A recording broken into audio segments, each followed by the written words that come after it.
fusion is often seen as this pursuit of a holy grail. You know, you've got a ton of investment coming in and someone's trying to race for that prize. And different commentators will say, well, it's 5 years away, 10 years away, 20 years away, whenever years away. We should recognize that the pursuit of fusion has developed breakthrough technologies that are transforming industries and creating brand new products on the back of that. Nuclear is back, not as a theory, but with new technologies and new risk frameworks as the energy industry looks to close the gap between demand for electrification and clean, dependable supply. This is the atomic effect.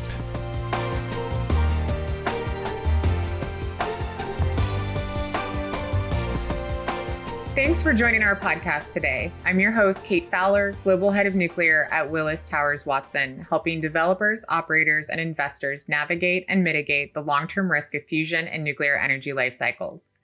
Commercial fusion is moving from scientific ambition to industrial reality, and policy, capital, and risk frameworks are racing to keep up. I was recently at the Fusion Industry Association's annual policy conference, where developers, policymakers, insurers, and advisors were all focused on the same question: what does it take to bring fusion energy to market? In this short series, I sat down with 3 fusion technology developers, Zap, FusionX, and Tokamak Energy, the global law firm Pillsbury, Winthrop, Pittman, to hear how their respective industries are approaching the technical, legal, and risk challenges of commercial fusion. These are quick conversations recorded live with people shaping what comes next for fusion energy and what it will take to turn breakthrough science into a bankable, insurable, and scalable power source. Join us for this first conversation with Zap.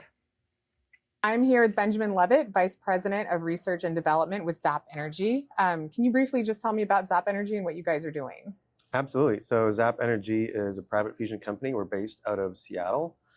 The company was founded in 2017. It's a spin out of efforts at the University of Washington. 2 of our 3 co-founders are current and past professors in the aerodynamics and physics department. And so the concept is based on a Z-pinch, and specifically it's based on a flowing Z-pinch. We're a company of about 150 people. And we are also part of the DOE milestone program, which is a really exciting program to, partnership of private companies with, public efforts. All right, so there's a lot of noise in the energy industry right now, particularly around clean energies and baseload energies. Why fusion? Why now? And what problem does fusion solve that nothing else can? Fusion is really the holy grail of all energy sources.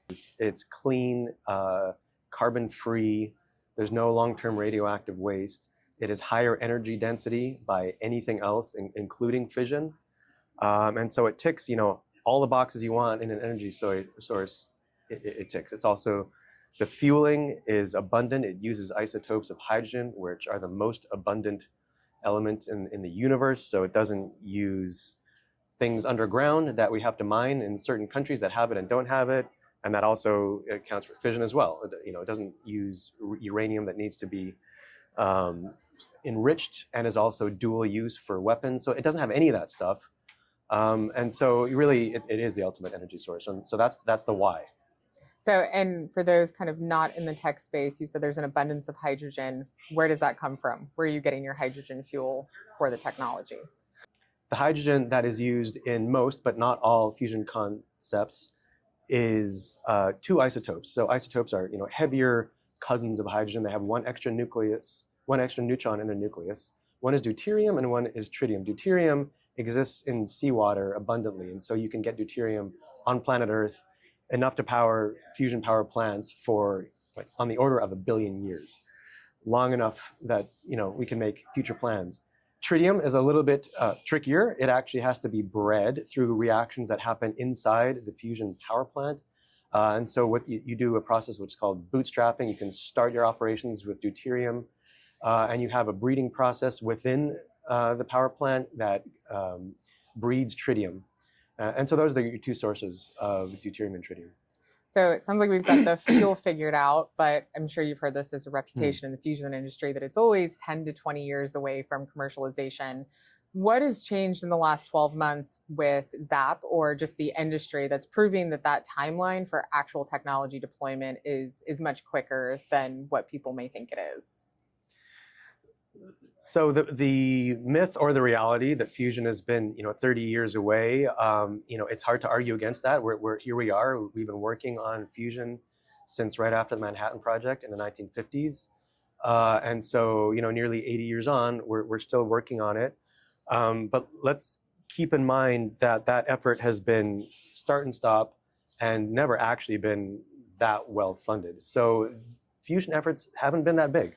And so what's changed now is a confluence of several things, including things like climate change, the advent of AI, and the increased energy needs on our infrastructure, national security needs. All those things have made a confluence that we really need this new energy source, and that means that funding has skyrocketed. And so that's really what's accelerating fusion. There are certain concepts which are accelerating for particular technological advancements that have happened. So there are magnetic confinement schemes that use new materials. So there are high temperature superconducting materials that make particular configurations more accessible, like tokamaks or stellarator. That doesn't apply to all of it. That does not apply to Zap Energy. In fact, this technology could have been done at another time, but it needed really the funding and the attention. So when you think about scaling to the grid, what's the single biggest risk that keeps investors or you up at night? And what do you need from the risk and insurance community to support de-risking and bankability of the technology? That's an excellent question. And it really is a different answer for different efforts. What should be realized is that the global fusion effort is not one particular attack on the goal of commercial fusion. There are many different concepts.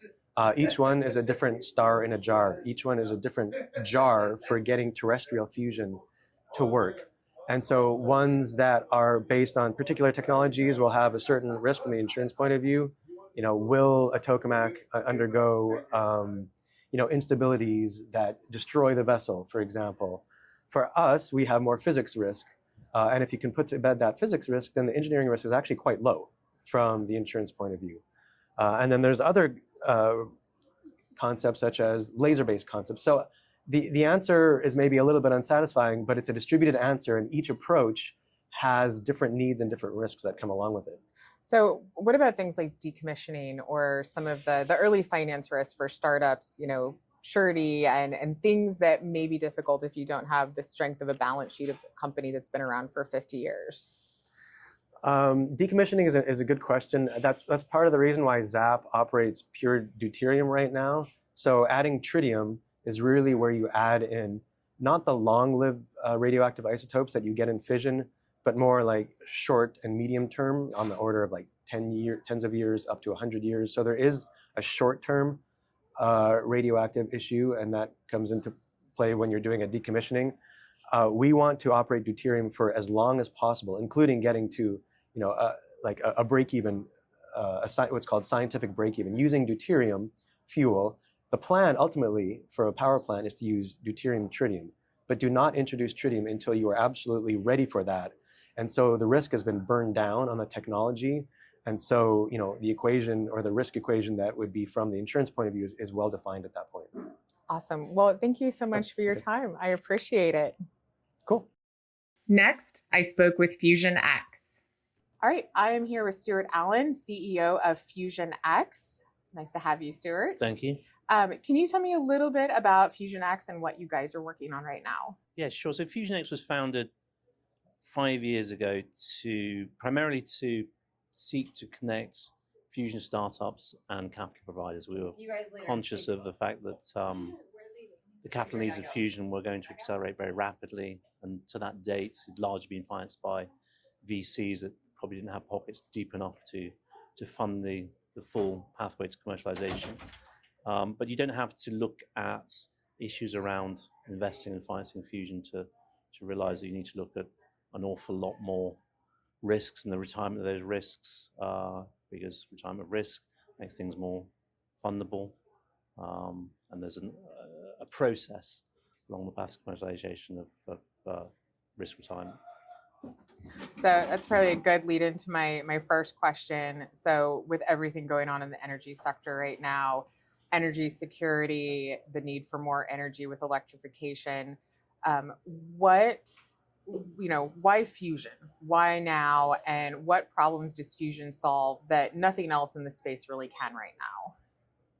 Good question. So we really first became excited about fusion when the CFS's magnet breakthrough, so the advent of high temperature superconducting magnets, and the extent of that really made fusion look like it was shifting from possible through probable to likely, and more a question of when, not if.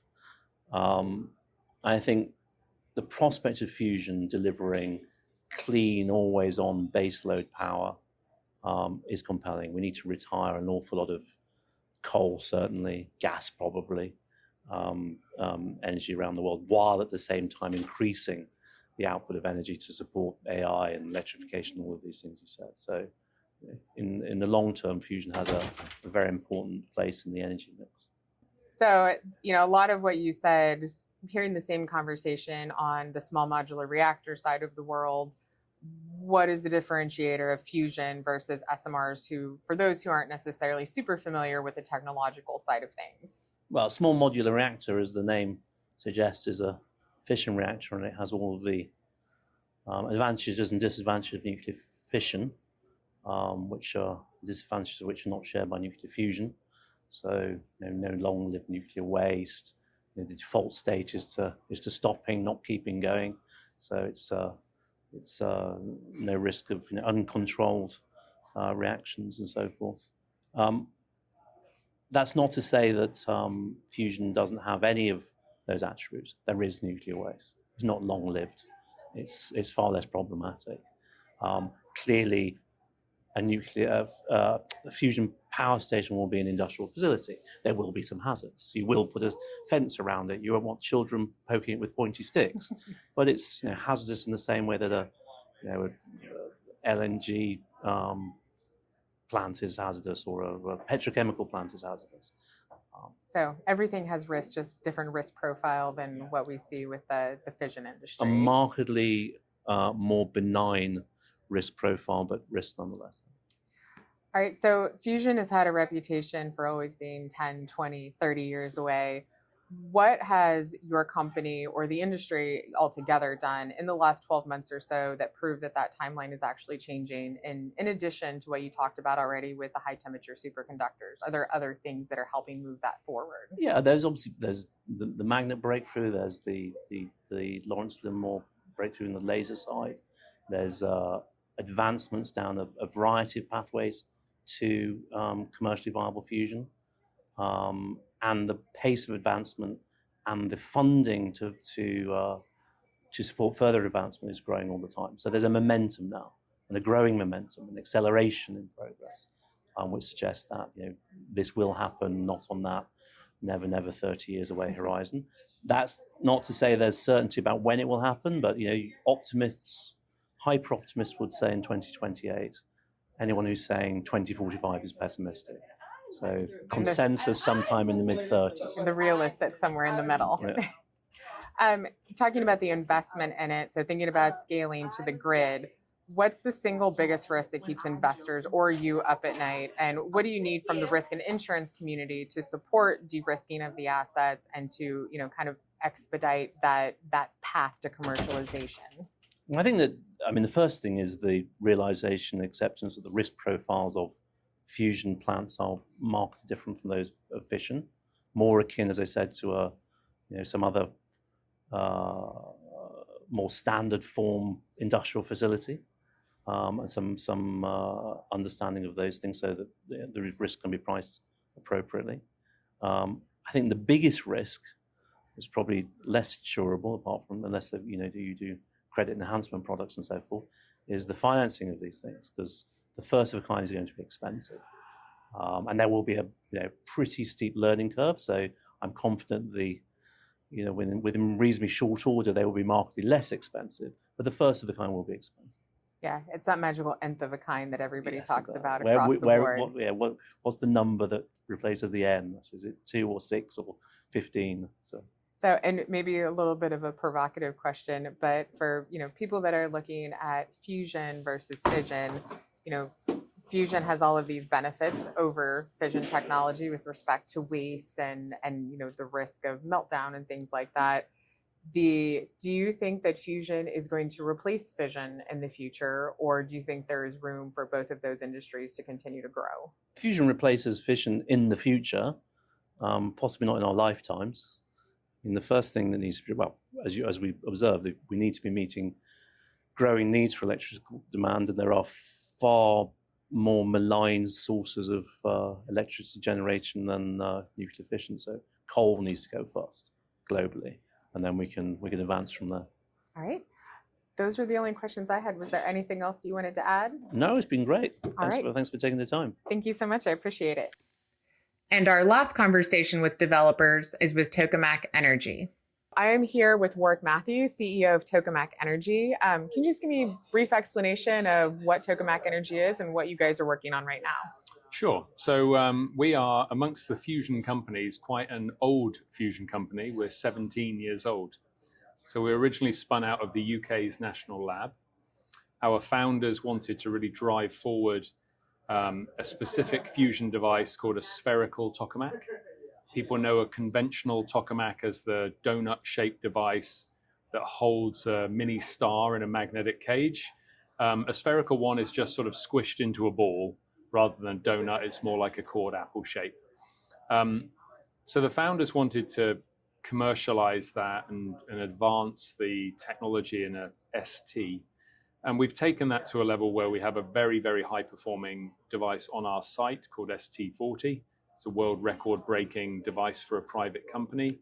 And we've got that now serving 2 governments in the future campaigns on that device. But the other really important part of what we do is that for future spherical tokamaks or magnetic confined plasma devices, you need a superconducting magnet set. And maybe we'll come on and talk a bit more about superconductors because they're very important for us.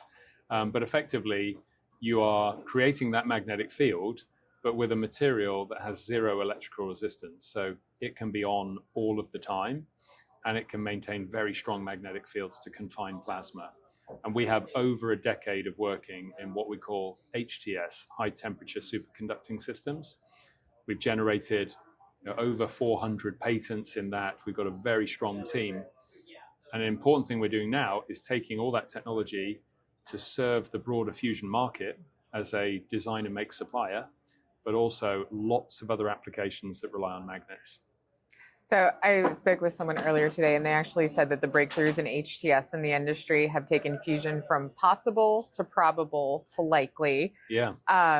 So for those unfamiliar with HTS, can you just give a little more detail on kind of what their purpose is and what does that unlock for fusion that just was not possible before? Yeah. So coming back to a superconductor, what is it? So the world has known superconductors for a long time. They're referred to as LTS, low temperature superconductors, have been around for a long time. So a superconductor means that when you take that material to an operating temperature, which is usually very, very cold, it has 0 electrical resistance. So not a bit, but 0, meaning you can put a lot of power through that and you don't generate heat, you don't generate any losses. So it's quite a remarkable material. But the downside of the low temperature superconductors, things like niobium titanium is an example of that, is that you've got to go really cold to almost absolute 0, 4 degrees Kelvin. And to cool to that, you need liquid helium to cool that cold. And so fusion has kind of adopted it with older devices, and the ITER machine is an example of a LTS system. And certain other industries like MRI and NMR, which is a scientific instrument, have adopted that because of the benefits. It can generate strong magnetic fields. HTS, everything is relative in fusion really, but HTS is a high temperature superconductor. It's a material called REBCO, rare earth barium copper oxide. And importantly, that starts to superconduct at 80 Kelvin, which is a lot warmer, hence high temperature.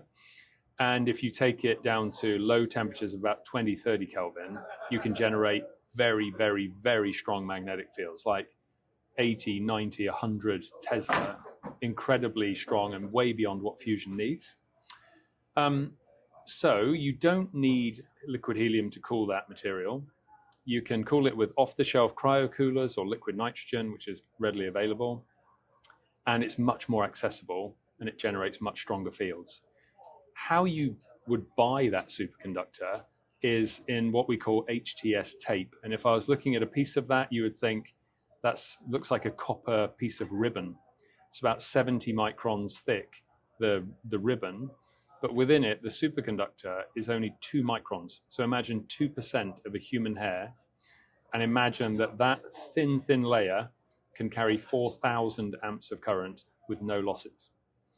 And in fusion, we use that to wind it into coils that are magnets, got a shape in the middle of a structure, where passing a strong current through the material creates a very strong magnetic field.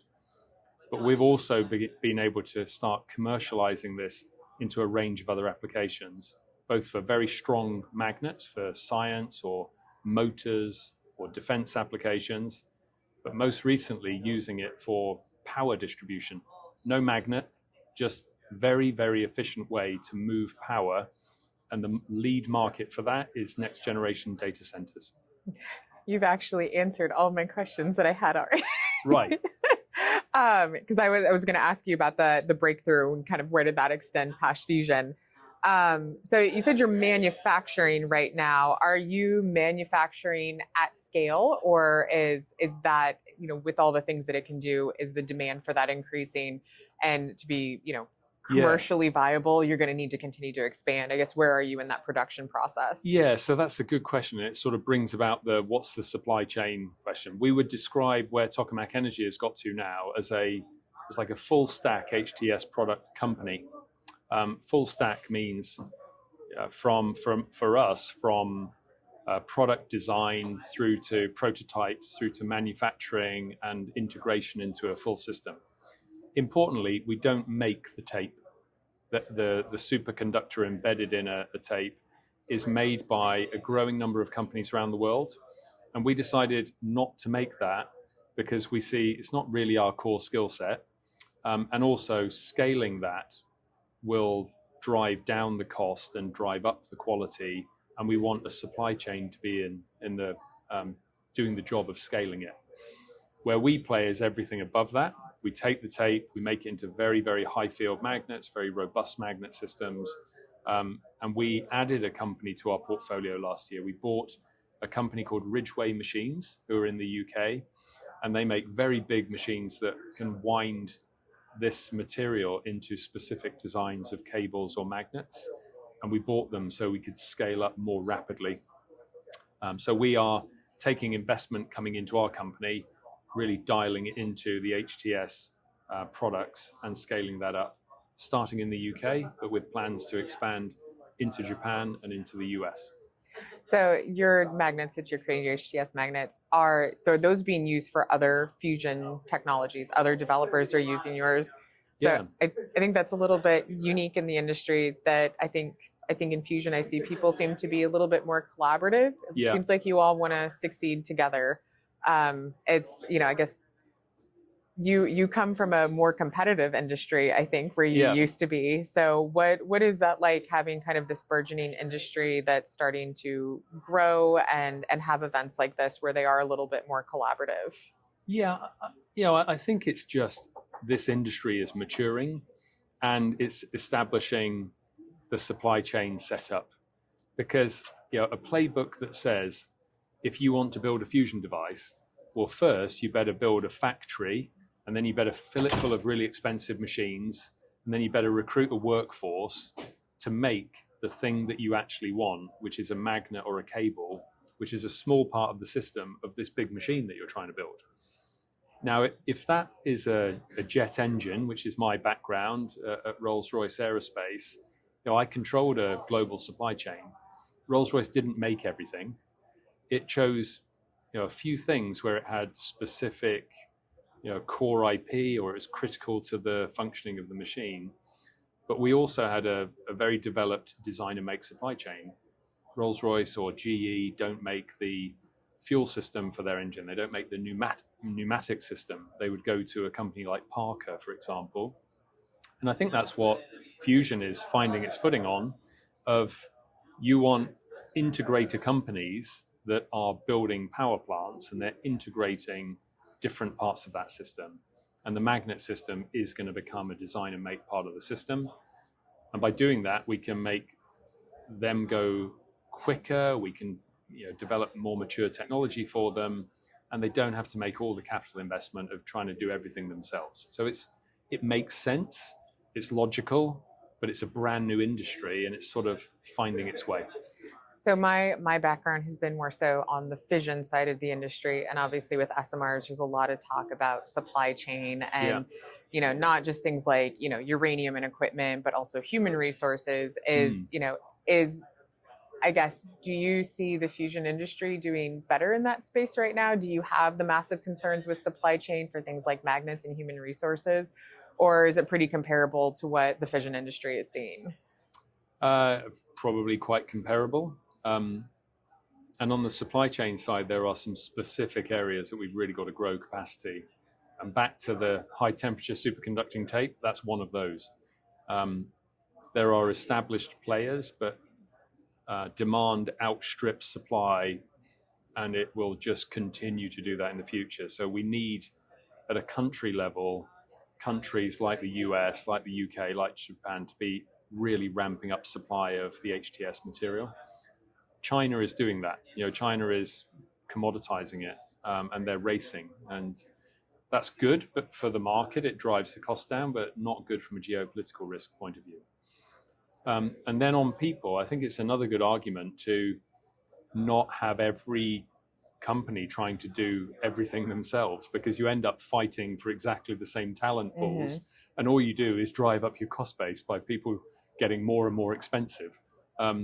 So if you can have a company like Tokamak Energy come in and become a magnet foundry, effectively the foundry model like you see in semiconductor, then that makes a lot of sense. You consolidate skills, but the whole industry's got a lot of work to do, starting at school level and getting to kids early and selling the vision of this industry for the future to really boost skills for the future.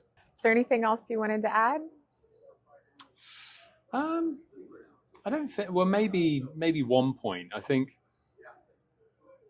what we're developing in our company. You can see we are a collaborator, and we do want to work with other fusion companies, and we are already working at both government program level, but also private fusion companies to advance them. And I can look at that as, well, that's good for our investors because we're building a business for that reason. But also, I think there are bigger messages that we want to give governments around the world as well, that fusion is often seen as this pursuit of a holy grail. You've got a ton of investment coming in, and someone's trying to race for that prize. And different commentators will say, well, it's 5 years away, 10 years away, 20 years away, whenever years away. We should recognize that the pursuit of fusion has developed breakthrough technologies that are transforming industries and creating brand new products on the back of that. HTS is an example. If you make HTS the technology for MRI machines, for example, you have a much more accessible technology.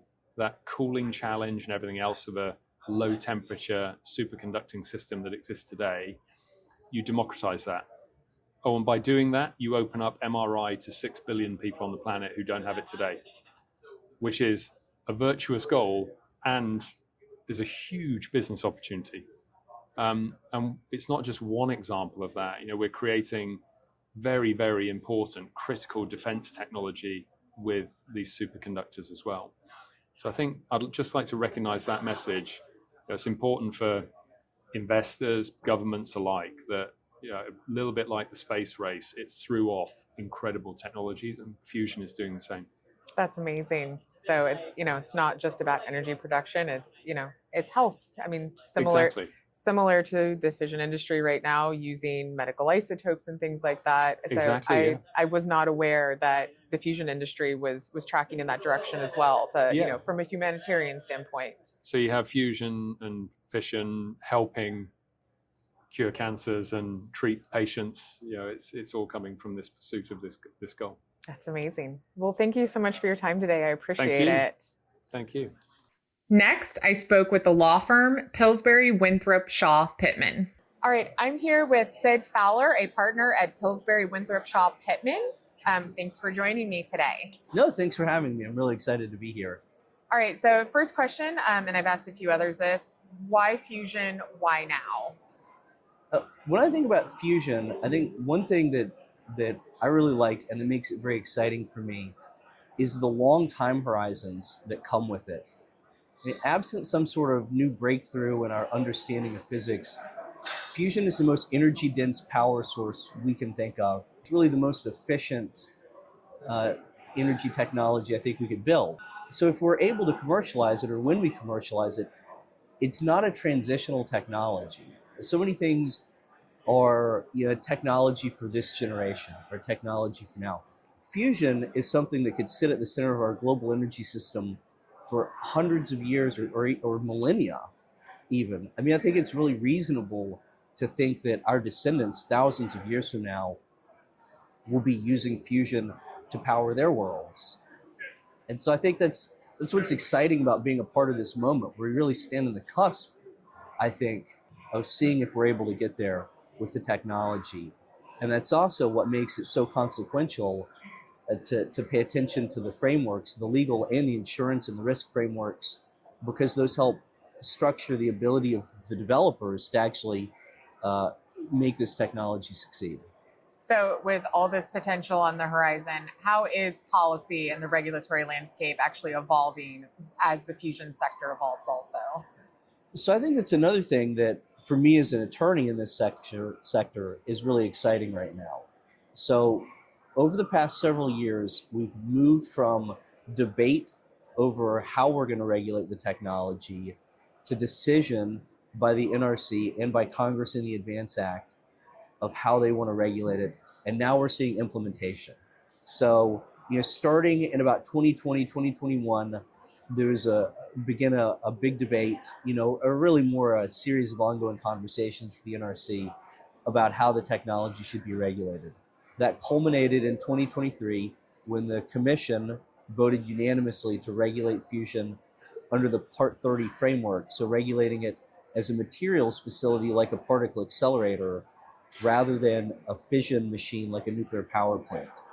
Congress then reinforced that a little bit later with the Advance Act that formally added fusion to the Atomic Energy Act, established that it is a kind of particle accelerator. And Pillsbury's been right at the middle of that. We helped lead FI's engagement with the NRC on the Part 30 pathway. And so it's really exciting now. The proposed rule from the NRC just came out a few weeks ago.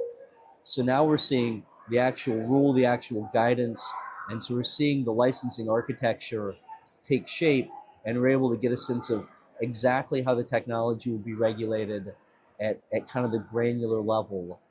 And we're, I think we're only a few months away from the final rule in October, which puts us, right there and finally achieving this milestone of regulatory certainty for the industry. So regulatory certainty is really important, and that kind of flows into my next question. So once you've got the regulation in place, my world, the next step is the insurance. Yeah. So how is the regulation that is being created impact the insurance market for these fusion devices? So I think one of the most impactful things about the regulatory framework is the fact that because it's regulated under Part 30 as a materials facility rather than as a fission facility, it means that fusion is going to fall outside of the mandatory insurance framework set up by Price-Anderson Act.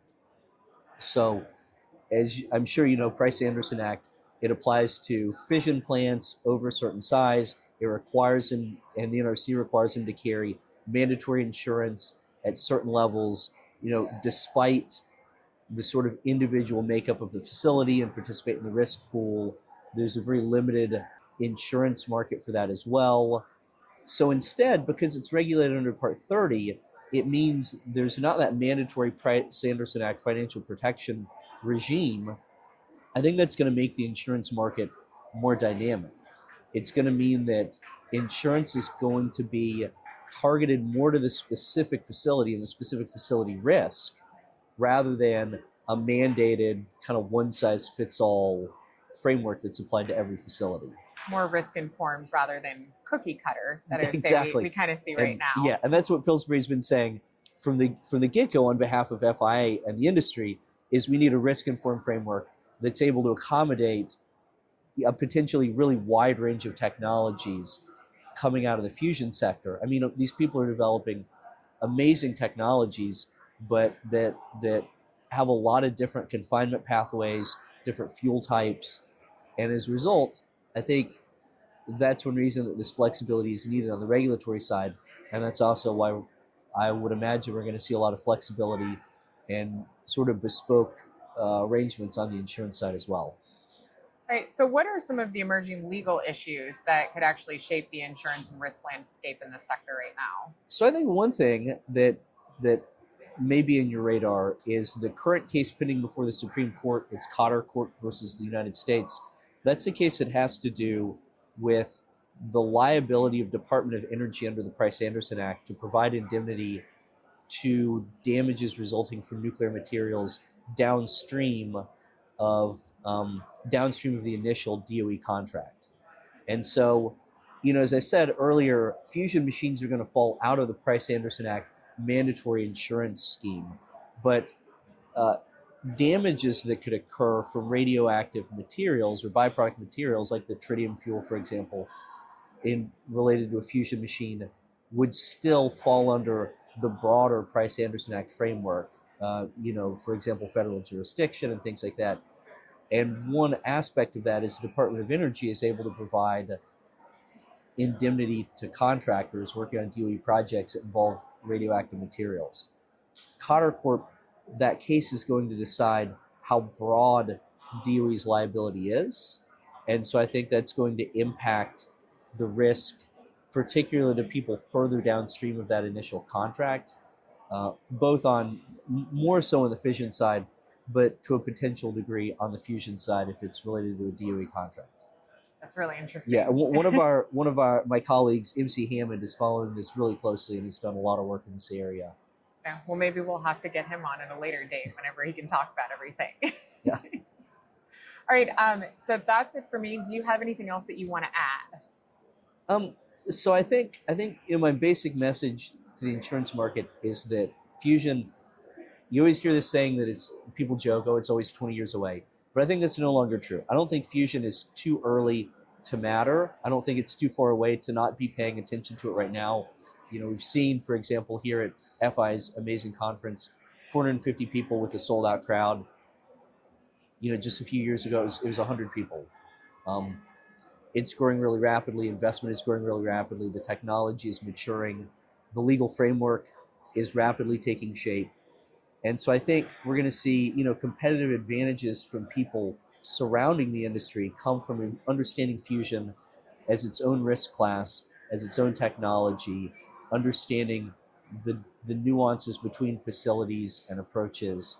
And I think it's exciting. The world is really recognizing that it's not just repackaged fission or approaching it from that perspective. All right. Well, thank you so much for your time today. I appreciate it. Oh, thank you. These conversations reflect a sector moving forward with purpose. As fusion technology advances, the frameworks around it, policy, legal, and risk, are evolving just as quickly.